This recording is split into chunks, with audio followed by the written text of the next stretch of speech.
As of Monday morning, state health officials said there were only 123 ICU beds available in Colorado out of 1,550. A centralized network is now helping hospitals find open beds for patients when they're hard to find. The systems were getting so full, it was difficult for them to manage all of their own patient transfer requests. They were having to call other systems to try and place patients. Kara Welch is with the Colorado Hospital Association. She says an increase in patient volumes at larger hospitals is part of the reason the state's transfer center moved to Tier 3.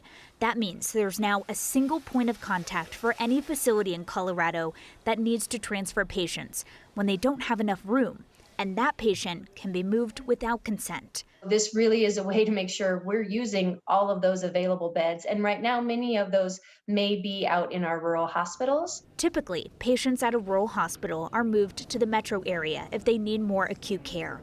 Welch says we could see the reverse happening more often. And to make that transfer happen, there might be a patient at the metro hospital that needs to get transferred to the rural facility so that they can free up that acute care bed. Having a centralized resource to help us figure out where that is, it helps speed up the access to care that patient needs. There's less of a delay in getting them to that care. Jennifer Riley is the interim CEO at Memorial Regional Health, a rural hospital in Moffat County.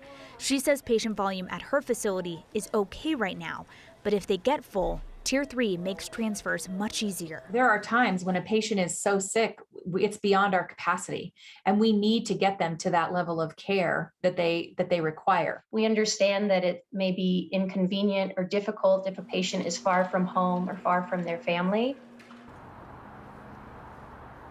Now, if a patient is moved from a bigger hospital to a rural area, Welch says that is someone who typically was going to be discharged in a day or two. The Colorado Hospital Association says the state's main goal is to keep the person closest to their home, but in some cases, the transfer may need to be a little bit further depending on the resources needed. Alex. Kelly, it's amazing we're at this point during this time in the pandemic. We've been dealing with this for so long. It's unbelievable. Kelly, thank you.